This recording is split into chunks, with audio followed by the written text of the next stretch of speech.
Pharmacy वाला में आपका एक बार फिर से स्वागत है। आज का टॉपिक है ब्रेन। ब्रेन क्या होता है? ब्रेन या एंटीरियर पार्ट होता है बॉडी का और ये सेंट्रल नर्वस सिस्टम कहलाता है। ये क्रेनियल कैविटी में सिचुएटेड होता है। क्रेनियल कैविटी मतलब ये जो स्कल है इसमें ये जो है सिचुएटेड होता है, पड़ा होता है। इसका वेट लगभग आपका 1200 से 1400 ग्राम होता है। ब्रेन का वेट 1200 से 1400 ग्राम तक होता है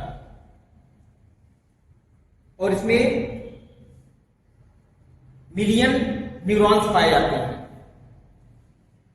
इसके कुछ कवरिंग है, ब्रेन की कवरिंग है जिसको मेनिन्जेस बोलते हैं। इसमें ड्यूरामीटर, आर्किनॉइड मीटर और पायामीटर, 3 कवरिंग होती है।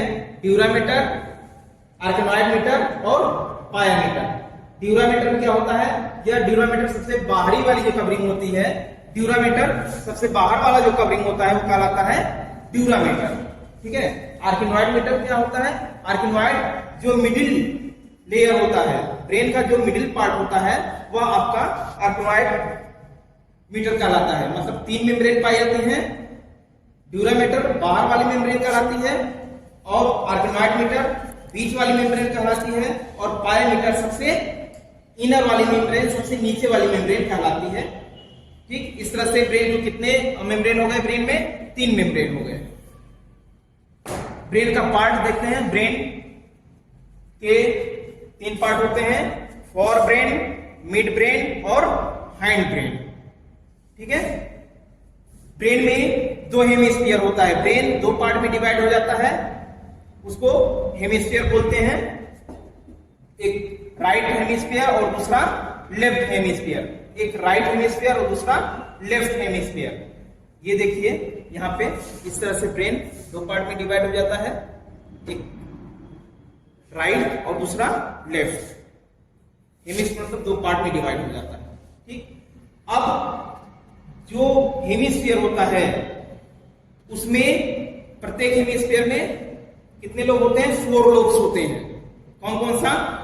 Frontal lobe, parietal lobe, occipital lobe और टेम्पोरल लोब। 4 लोब होते हैं। क्लियर? अब देखते हैं, देखिए फिगर में आपको दिख रहा है, ये फ्रंटल लोब है, ये पैराइटल लोब है, ये टेम्पोरल लोब है और ये ऑक्सीपिटल लोब है।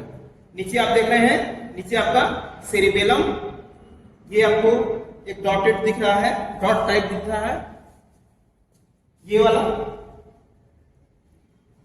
ये आपको कहलाता है पॉन्स वेरोलाई। ठीक। इसके नीचे ये देखिए, ये वाला जो पोर्शन जा रहा है, ये वाला, ठीक है, इसको कहते हैं मेडुला ऑब्लांगाटा। अब हाइंड ब्रेन में क्या कौन कौन सा होता है? सेरिबेलम, पॉन्स वेरोलाई और मेडुला ऑब्लांगाटा। ठीक है। अब देखते हैं ये जो 4 लोब्स हैं, पहले 2 हेमिस्फीयर हुआ, 2 हेमिस्फीयर में 4 लोब्स, एक फ्रंटल, पैराइटल, टेम्पोरल, ऑक्सीपिटल। इनका देखते हैं क्या करते हैं, ये लोब्स क्या करते हैं। ये लोब देखिए, फ्रंटल लोब क्या करता है? ये बॉडी को मूवमेंट कराने का काम करता है, इमोशन को कंट्रोल करने का काम करता है। जो हम राइटिंग करते हैं, जो हम लिखते हैं, किसकी वजह से? Frontal lobe. अगर ये फ्रंटल लोब एक्टिव नहीं होगा तो हम बॉडी को मूव नहीं करा पाएंगे। इट मींस बॉडी में मूवमेंट नहीं होगा, कोई इमोशन नहीं आएगा। ठीक है। और राइटिंग नहीं आएगी। ठीक है। और फ्रंटल लोब में क्या क्या होता है? पर्सनालिटी डेवलपमेंट, पर्सनालिटी, ये डिपेंड करता है फ्रंटल लोब पे। जिसका फ्रंटल लोब जितना ही ज्यादा एक्टिव होता है उसकी पर्सनालिटी उतनी ही अच्छी होती है। जजमेंट करना, प्लानिंग करना और प्रॉब्लम को सॉल्व करना। कोई भी डिसीजन लेना हो, वो डिसीजन कहां से लेते हैं? फ्रंटल लोब से। कोई प्लानिंग करनी हो, प्लानिंग कहां से करेंगे? फ्रंटल लोब कौन प्लान करता है? फ्रंटल लोब प्लान करने का काम करता है। ठीक, और क्या करता है? जो भी प्रॉब्लम आता है उसको सॉल्व करने का काम कौन करेगा? फ्रंटल लोब सॉल्व करने का काम करता है। जिसका फ्रंटल लोब जितना ही ज्यादा एक्टिव होता है वो जजमेंट कर उतना ही अच्छा जजमेंट करता है, उतनी अच्छी प्लानिंग करता है, उतनी अच्छी उसकी पर्सनालिटी होती है, उतना अच्छा उसका बिहेव होता है। ठीक, तो ये फ्रंटल लोब के ऑप्शन हुए। नेक्स्ट आता है आपका पैराइटल लोब। पैराइटल लोब में क्या होता है? सेंस ऑफ टच या पेन। जो हमें पेन होता है या जो हमें सेंस होता है टच का, टच में हॉट कूल, ये जो सेंस होता है किसकी वजह से होता है? इस पैराइटल लोब की वजह से होता है। अगर ये पैराइटल लोब वेल एक्टिव नहीं हुआ तो हमारे बॉडी में सेंस नहीं हो पाता। आप देखते हैं कि ऐसे बहुत ढेर सारे मैड ऐसे टहलते घूमते रहते हैं विदाउट क्लॉथ, कपड़े नहीं पहने रहते, चाहे वो गर्मी हो या ठंडी, ऐसे ही पड़े रहते हैं। रीजन क्या है? उनका ये जो पैराइटल लोब होता है इसमें ये लेस एक्टिव हो जाता है। इसकी वजह से उन्हें कोई भी सेंस या टच का, पेन का फीलिंग नहीं हो पाता, कोई भी सेंस नहीं आता। आप देखते हैं उनको चोट लगी है, चलते रहते हैं। ठीक, नेक्स्ट आता है ऑक्सीपिटल। ऑक्सीपिटल लोब, ये वाला लोब, ये क्या करता है? ये रिस्पॉन्सिबल होता है विजन के लिए। कौन सा? Colour vision, light vision. ठीक है, इसके लिए रिस्पॉन्सिबल होता है आपका ऑक्सीपिटल लोब। ठीक, अब देखिए, अगर ऑक्सीपिटल लोब में किसी भी टाइप का डैमेज हो गया तो हमें क्या होता है? उसको ब्लाइंडनेस हो जाता है। ठीक है, अगर ऑक्सीपिटल लोब डैमेज हुआ तो वह पर्सन ब्लाइंड हो जाता है। ठीक, नेक्स्ट आता है आपका टेम्पोरल लोब। ये टेम्पोरल लोब ये क्या करता है? हियरिंग का काम करता है। ठीक है, और मेमोरी का काम करता है। आप कुछ याद किए हैं वो आपके ब्रेन में पड़ा हुआ है, किसमें पड़ता है? वो टेम्पोरल लोब। आप कुछ सुनते हैं, किसकी वजह से सुनते हैं?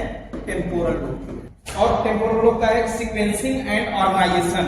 कोई भी ऑर्गेनाइजेशन आप कर रहे हैं, कोई भी काम कर रहे हैं, वो किसकी वजह से करेंगे? वो टेम्पोरल लोब की वजह से। ठीक है, और एक चीज देखिए, ये जो दो हेमिस्फीयर है लेफ्ट राइट, ठीक है, ये क्या करता है? ये दोनों हेमिस्फीयर बॉडी के अलग अलग पार्ट को या बॉडी के अपोजिट पार्ट को कंट्रोल करने का काम करते हैं। जैसे राइट हेमिस्फीयर जो होगा वह कंट्रोल करेगा आपके लेफ्ट साइड ऑफ बॉडी को, लेफ्ट साइड के बॉडी को राइट हेमिस्फीयर कंट्रोल करने का काम करता है। क्लियर? और लेफ्ट हेमिस्फीयर क्या करेगा?